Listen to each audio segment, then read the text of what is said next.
boa noite.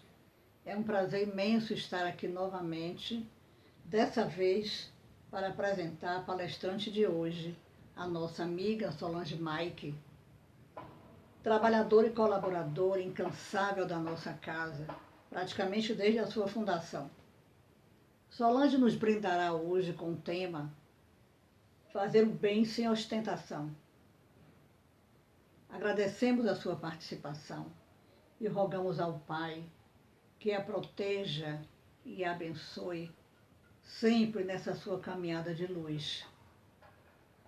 Agradecemos também a todos vocês que participam das nossas atividades online. Eu amo, eu cuido. Com a palavra agora, a nossa palestrante, Solange Maique, que Deus a ilumine. Vamos aproveitar os seus ensinamentos. Muito boa noite a todos. Olá, família Ceal, tudo bem? Coube a mim o capítulo 13, Fazer o bem sem ostentação, né? É muito interessante porque uma passagem do Cristo nos mostrando que é necessário que se faça o bem, mas nada de ostentação, nada de que seja para que todos venham aprovar, nada de você se achar o melhor porque está fazendo aquilo, ou aquilo só está sendo feito porque você é importante, você é o melhor, né? Pondo orgulho, pondo a vaidade, tocando as trombetas para que as pessoas possam lhe ouvir. Então Jesus é muito inteligente, né? E sabia dos nossos defeitos, então, diante dos homens, para serem vistas por eles. De outro modo, não recebereis a recompensa de vosso Pai que está nos céus. Gente, o bem não está somente naquilo que eu dou de roupa, de sopa. Não. O bem é extenso. É tudo aquilo que eu faço de bem de mim para o outro. O bem tem que nascer aqui dentro. Porque senão eu só estou fazendo de conta que eu estou fazendo bem. O que é que acontece quando eu faço isso? Eu estou barganhando Deus. Imagine barganhar Deus, né? Então tem pessoas que às vezes vai para uma sopa, vai entregar roupas. Eu sempre digo que comida, vestimentas, ajudar o outro no processo de se sustentar é obrigação. Obrigação de todos nós. Minha, sua, da humanidade. Não é permitido que uma pessoa passe fome quando você tem tanto. Então, o bem também maior está além desse que você precisa fazer, porque é até uma obrigação a gente não deixar o outro passar fome, passar as necessidades e privações. Nós podemos auxiliar para aliviar tudo isso. Então, o que é que acontece quando a gente faz somente por interesse? Olha, eu vou ali, eu espero que as pessoas vejam, então sai comentando, não porque hoje eu fiz uma limpeza, porque eu tirei tudo do meu guarda-roupa, porque eu fiz isso, fiz aquilo, obrigação. Até porque quando morrermos, nós não vamos levar essas roupas, nós não vamos levar as despensas lotadas. Gente, na pandemia isso aconteceu muito. Pessoas que lotaram o supermercado no início, gente que comprou 30 quilos de feijão. Eu pergunto, deve estar comendo feijão até hoje. Porque já tem 6 meses. E a pessoa, será que consumiu tudo isso? 30 quilos de feijão, 30 quilos de arroz, ou seja, farinha pouca, meu pirão primeiro. Ah, a pandemia vai fechar tudo, eu vou ficar com fome. e levou 1-0 porque os supermercados ficaram abertos, as lojas de conveniências ficaram abertas, as farmácias ficaram abertas. Então, o que ouvi e vi gente me contando coisas absurdas. Então, fazer o bem está desde você tratar bem. Sabe o que foi que eu mais assisti nessa pandemia? O desrespeito ao idoso. Eu fiz uma live sobre isso para o Sem Capaz, que é um centro espírita comandado pelo espírito de Irmanduce, que fica no bairro da Paz, comandado por Albérico Barbosa. Fizemos ontem, né?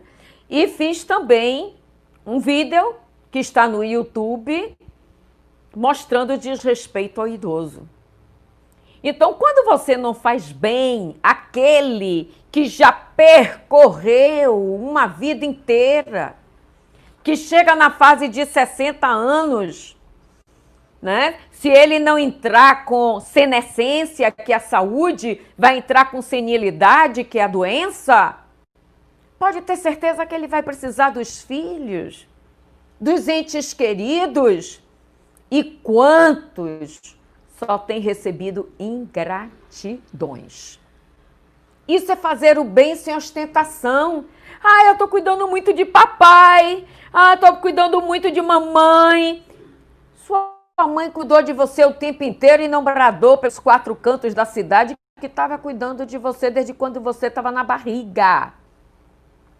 Lhe carregou 9 meses. Então eu tive pessoas que fizeram verdadeiros saques nas contas dos idosos, pessoas que trabalharam às vezes 3 turnos. Isso é fazer o bem?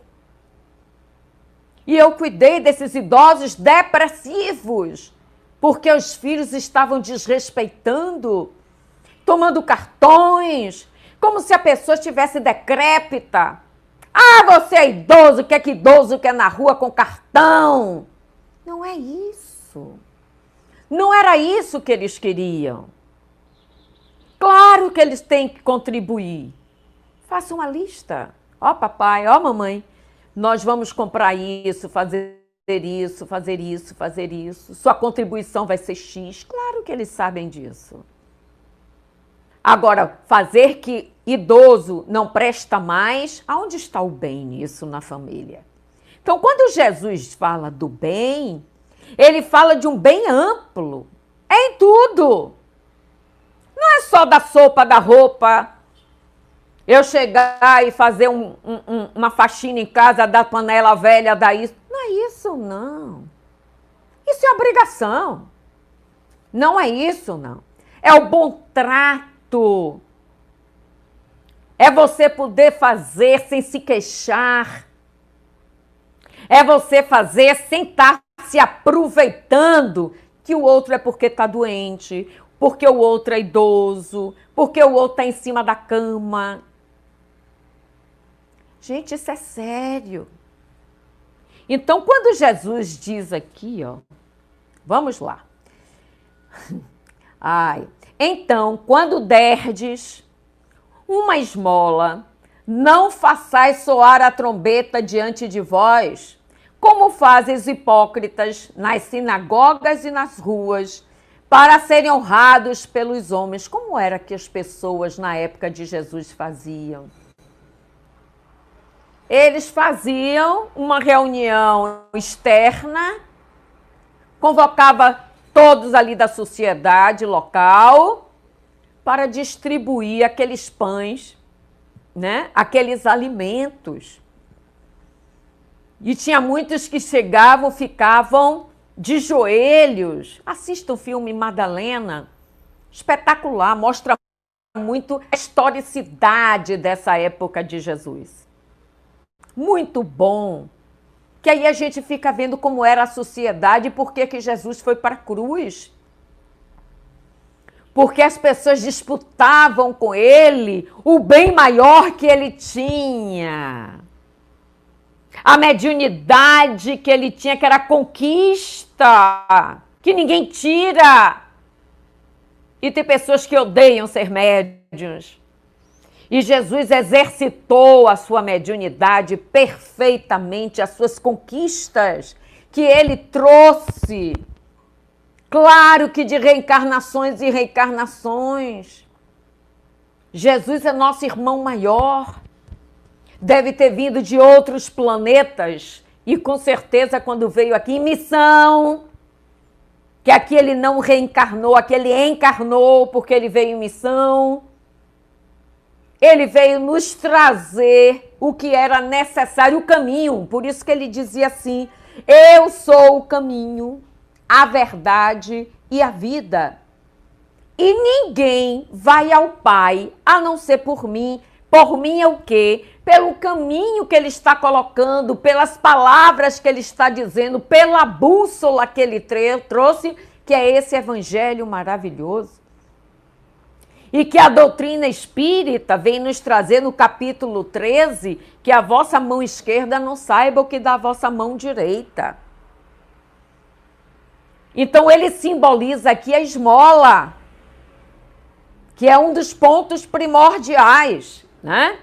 Então ele diz assim, mas quando derdes que a vossa mão esquerda não saiba o que da vossa mão direita, a fim de que esteja em segredo, e vosso Pai, que vê o que se passa em segredo, dela vos entregará a recompensa. Às vezes a gente quer uma recompensa imediata. E às vezes, sabe quando é que vem? Quando você fica doente. Gente, quanto a gente é recompensado no momento da doença. Eu tive presenças espirituais maravilhosas. Não as citarei aqui para não ter depois até comentários, né? Mas foi assim um presente divino. Eu digo, olha a recompensa. Isso é ser recompensado. Não precisa nada mais além do que isso. É sermos melhores a cada dia. E uma doença como o Covid, como eu tive, 3 dias de UTI, com oxigênio somente com um catéterzinho, não precisei ser entubada, graças a Deus, né? É reflexivo. Você acha que eu não parei para refletir 3 dias de UTI? Claro. Desde a minha infância. E o que é que eu estou fazendo na minha vida? Isso se chama presente divino. Presente, porque tem muita gente, e eu vi isso na UTI, pessoas desesperadas, gritando, xingando até Deus porque estava ali. E Joana de Ângeles, ela é muito feliz quando ela diz assim, o sofrimento é imposto pelo sofredor. Terá a durabilidade da qual a inteligência e a moral do sofredor lhe permita. Então, se a gente sabe que existe uma dor, se a gente sabe que depende de nós e que fomos nós os co-criadores dela, porque nós somos também deuses, podemos fazer o que ele fez e muito mais. Então, se somos co-criadores da natureza, como nos diz André Luiz, em Evolução em 2 Mundos, a dor que eu crio em mim foi criada por mim, não foi Deus. Deus, na sua sabedoria, me coloca as leis divinas e naturais permeando a minha consciência. A de todos nós. Então, no momento em que eu percebo que as leis divinas e naturais estão na minha consciência, o maior tribunal que existe é o meu.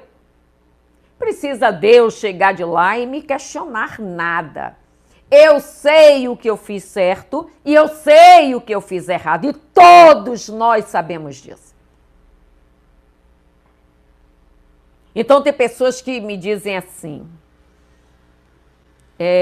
eu estava tratando uma pessoa, teve câncer de mama e depois deu metástase na coluna. Aí, mas a gente estava trabalhando pela magnetização à distância.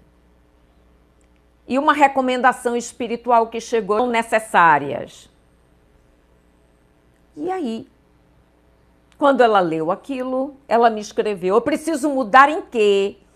Eu olho ao meu redor e não vejo em quê. Gente, nós somos perfeitos? Aonde precisamos mudar? Cada um de nós sabe. Sabe? São pensamentos, sentimentos, emoções. Por isso que Jesus diz, amar a Deus sobre todas as coisas e ao próximo, o próximo que está aqui à frente, é como a ti. Quando ele faz essa curva quântica e joga em cima de mim, me dizendo, olha, você só pode dizer que ama a Deus sobre todas as coisas e ao seu próximo mais próximo que está em casa, você só pode dizer que ama ele se você se amar. E quantas pessoas não gostam nem do cabelo que tem, nem da cor que veio, e no entanto escolheu tudo. Necessário, né? Então, vamos seguir a nossa ordem aqui do Evangelho. Jesus, tendo descido da montanha, uma grande multidão de povo seguiu, e ao mesmo tempo um leproso veio a ele e o adorou, dizendo-lhe, Senhor, se quiserdes, podereis me curar. Jesus, estendendo a mão, tocou e lhe disse, eu quero, estás curado. E no mesmo instante a lepra foi curada. Então Jesus lhe disse, guardai-vos de falar disso a alguém. Mas ide-vos mostrar aos sacerdotes e oferecei o dom prescrito por Moisés, a fim de que isso lhe sirva de testemunho. Então, no momento em que Jesus diz a ele, olha, não alardei na sociedade, mas vai naquele grupinho dos sacerdotes e mostre a veracidade.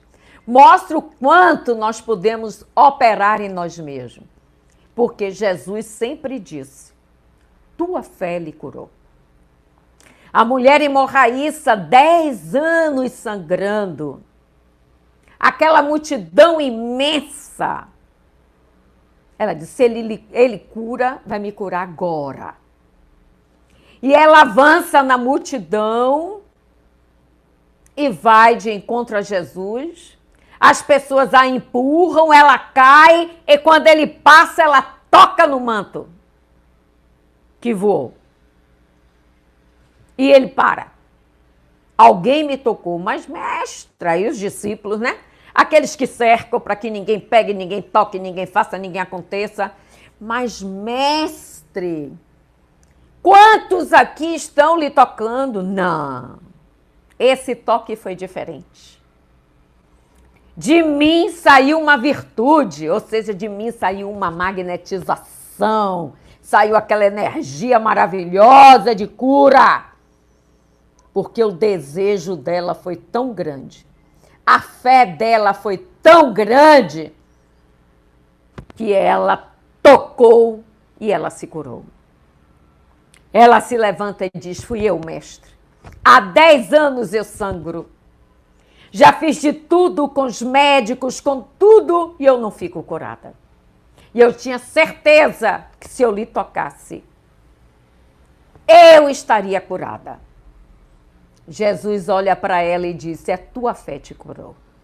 Gente, isso é lindo, somos nós. Nós somos co-criadores das nossas doenças, como somos co-criadores das nossas curas. Tem certas doenças que nascemos que não vamos vencê-las agora. Que são necessárias, verdadeiras lâmpadas vermelhas, nos alertando. Olha, ou muda, ou muda. E assim é para tantas...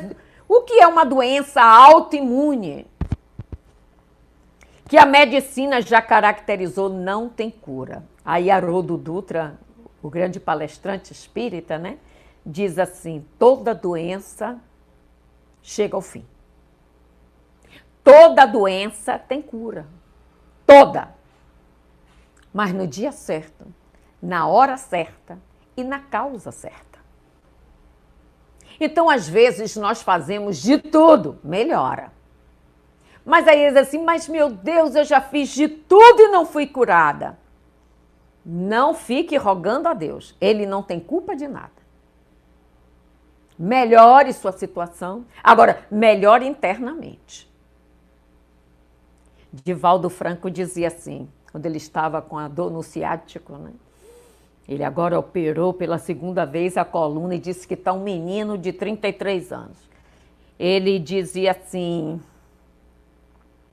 quando eu fico de pé para fazer a palestra, eu fico ótimo. Quando termina, aquilo volta e me pega tudo novamente. Eu passo também por isso. Quem tem doença autoimune, como eu tenho artrite reumatoide, sabe disso. Tem dias que eu acordo, poxa, parece que eu fiquei curada.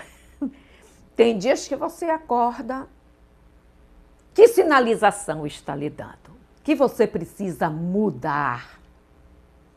Então, nós temos meditação, nós temos boas leituras, nós temos o exercício que podemos fazer de dentro de casa. O nosso papel dentro de casa, gente, é exercitar o amor. Não as críticas, os julgamentos, que às vezes nós vemos muito nos círculos que nos reunimos. Somos espíritas, mas julgamos muito. Necessário que deixemos o julgamento. O julgamento tem que ser nós conosco. Eu posso me auto-julgar. Porque dentro de uma ação tem o que pode dizer assim, a intenção e a reação. Você não está dentro de ninguém para saber a intenção, nem do outro que você está causando que vai gerar reação. Então, quando a gente coloca o amor, pode ter certeza que nós vamos evitar julgamentos, vamos evitar as competições, né? Para que competir com alguma coisa? Todo poder é ilusório, porque ilusória é a carne. Nós não somos aqui perpétuos. Quantas pessoas se foram com Covid e ainda estão indo? Pessoas jovens. Eu disse, gente, eu já tenho ideia de que tenho artrite reumatoide e voltei para casa.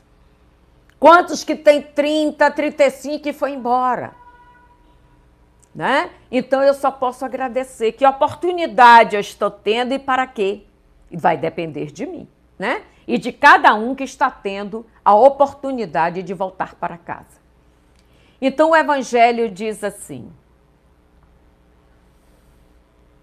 fazer o bem sem ostentação é um grande mérito. Ocultar a mão que dá ainda é mais meritório. É um sinal incontestável de uma grande superioridade moral. Porque para fazer as coisas de mais alto que o vulgo, é preciso fazer abstração da vida presente e se identificar com a vida futura. É preciso, numa palavra, colocar-se acima da humanidade para renunciar à satisfação que proporciona o testemunho dos homens e esperar a aprovação de Deus. Gente, quando o Evangelho nos chama a atenção disso, eu só me lembro da equaçãozinha de nosso querido Emmanuel, que ele diz que inteligência I mais M moral é igual a evolução.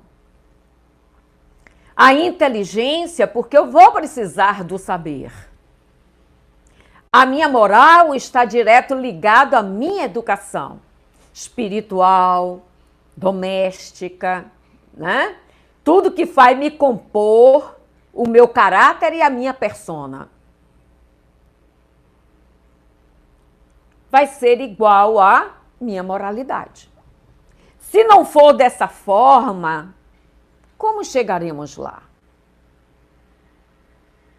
Né? Porque se você também tem excesso de ignorância, você não vai ter a balança do crescimento, porque você desconhece certos caminhos. Se você só tem excesso de moralidade e não tem a inteligência, não adianta. Como também não adianta você ter muita inteligência e não ter moralidade. Essas duas coisas têm que caminhar em conjunto. Só que às vezes na Terra a gente caminha muito moralmente e se esquece às vezes do intelectual. Ou cresce muito intelectualmente e se esquece do moral. Como a dor é caminho, né, de correção, não é punição, nenhuma dor é punição. A dor, ela é correção. É a lâmpada vermelha que acende no meio do caminho. Olha, você está avançando somente na inteligência. Para com isso. Cadê a moralidade? Né? Cadê a educação? E a educação aqui, a moralidade, entre a espiritualidade, entre o exercício do perdão, entre o exercício do amor, que junto com a inteligência é uma maravilha, porque você vai saber a dosagem certa, porque às vezes a pessoa ignora que exceder também no dar não pode. Faz mal a quem está recebendo.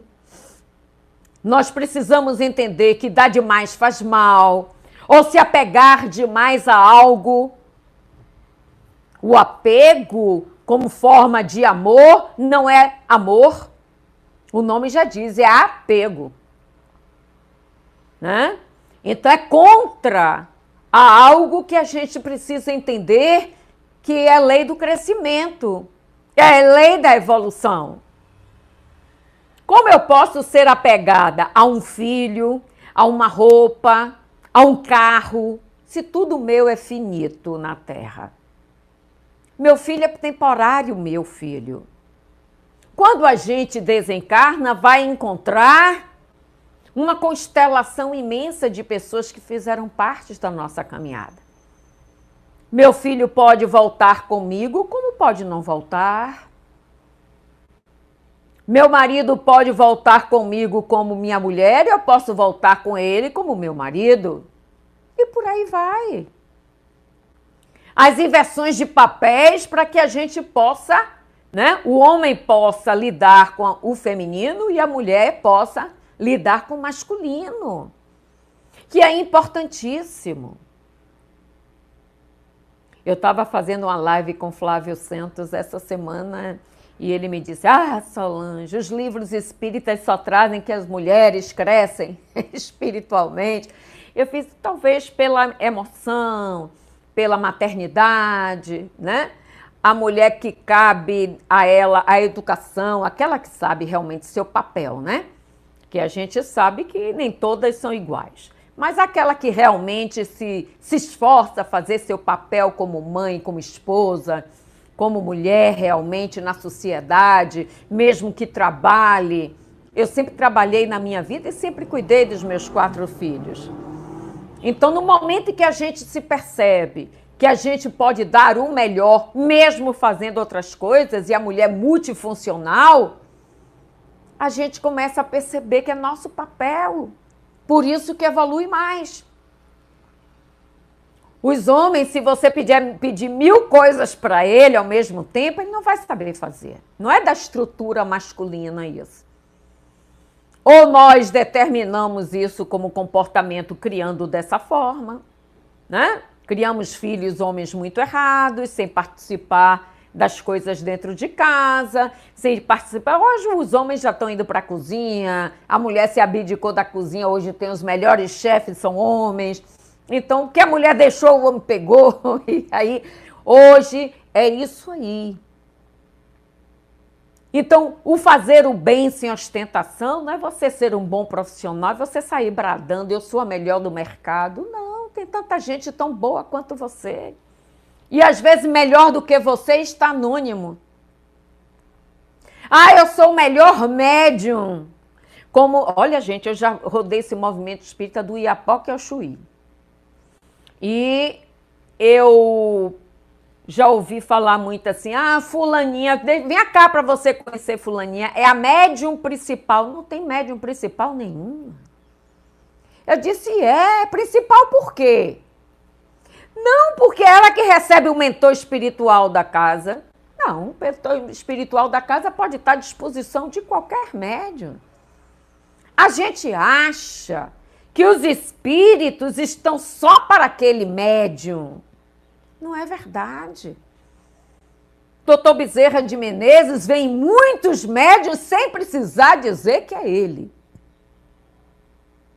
Para acabar com esse problema de que ele só pode vir em Divaldo, só podia vir em Chico. Que é isso, gente? Isso não existe. Então a gente precisa perceber essas coisas. Eu não posso ostentar, olha, eu tenho esse carrão aqui, só eu posso. Que bobagem. Outro pode vir de lá bater no seu carro, pode você ser sequestrado, levar em seu carro. A gente não sabe de nada. A gente não sabe aonde seremos corrigidos. Não é verdade? Então, nada de ostentação.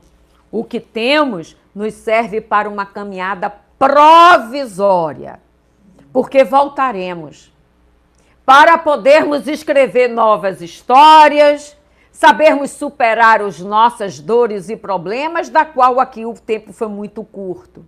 Porque se você levar 100 anos aqui, os espíritos dizem que é muito curto, né? Então, vamos ver aqui.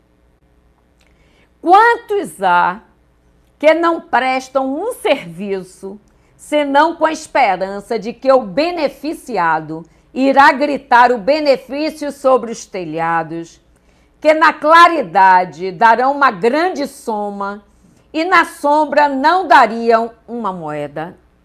Verdade. Né? Quantas pessoas que vê uma pessoa na rua, chega, tira um dinheiro, está todo mundo olhando, ele vai, tira um dinheiro e dá. Mas às vezes frequenta uma casa espírita e nunca doou nada. A contribuição dele mensal está lá sem pagar nada, achando que a casa espírita vive dos espíritos, e não é. Nossa casa espírita vive de nós, né? E ela só vai estar de pé se nós permitirmos. Então não adianta a gente achar que os espíritos, né? Eu agradeço muito ao André Luiz, o André Luiz também agradece muito se você ajudá-lo. Né? Tem despesas altíssimas, a água que você dá descarga, o papel higiênico, os funcionários que nós temos lá, tudo isso é pago. Nada é de graça. Né? De graça nós damos o passe, de graça nós já damos os cursos, de graça nós já damos as palestras. Então, essa é a parte mais importante que cabe a qualquer frequentador dar aquilo que pode, né? Isso é importante. Mas, se há modéstia real, há também a modéstia simulada. Aquele que faz de conta que não está vendo o que o outro está enxergando e está fazendo, né? O simulacro da modéstia o simulacro da modéstia. Há pessoas que escondem a mão que dá, tendo o cuidado de mostrar-lhe um pedaço. É o que eu disse, né? Tem uma pessoa ali deitada, faz de conta que não está fazendo e dá. Outras têm o cuidado de... atento se alguém não lhe viu esconder. Indigna paródia das máximas do Cristo. Se os benfeitores orgulhosos são depreciados entre os homens, que será dele, pois, perto de Deus? Estes também receberam sua recompensa na terra. Foram vistos e eles estão satisfeitos de terem sido vistos. É tudo o que terão. Qual será, pois, a recompensa daquele que faz o pesar, seus benefícios sobre o beneficiado, que lhe impõe de alguma sorte testemunhos de reconhecimento e lhe faz sentir a sua posição em exaltando o preço dos sacrifícios que se lhe impôs por ele.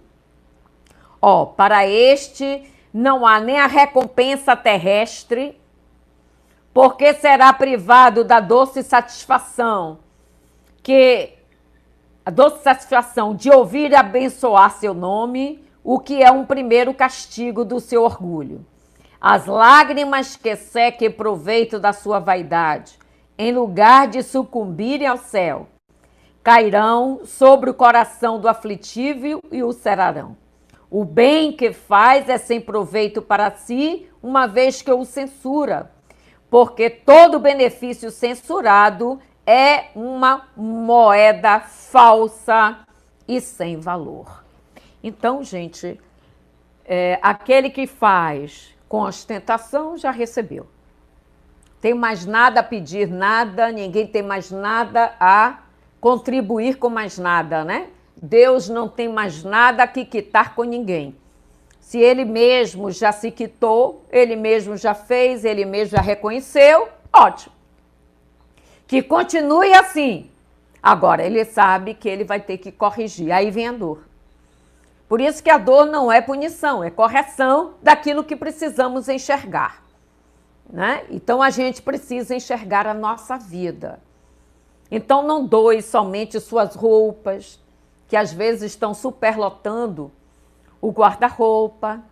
Eu tenho uma paciente idosa de 88 anos que me disse que tem 68 calças penduradas. Eu fui para usar quando?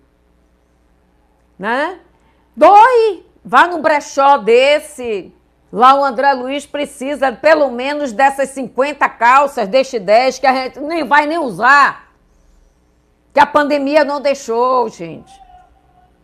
A gente começou a perceber que a pandemia fechou durante 6 meses.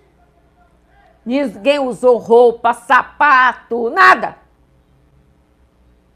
A roupa que a gente usava dentro de casa, a roupa simples. Então, nos mostrando que nós não somos nada. Deu 1-0 na ciência. Vocês não entendem nada de mim. Ninguém sabia tratar nada. Que poderia ter sido feito, não foi feito. Aí virou politicagem, que eu não vou entrar por aí. Mas é o tipo da coisa. Ninguém sabe nada.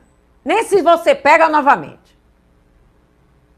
Então, é necessário que a gente reconheça-se. Reconheça-se. Se você é bom, reconheça-se bom.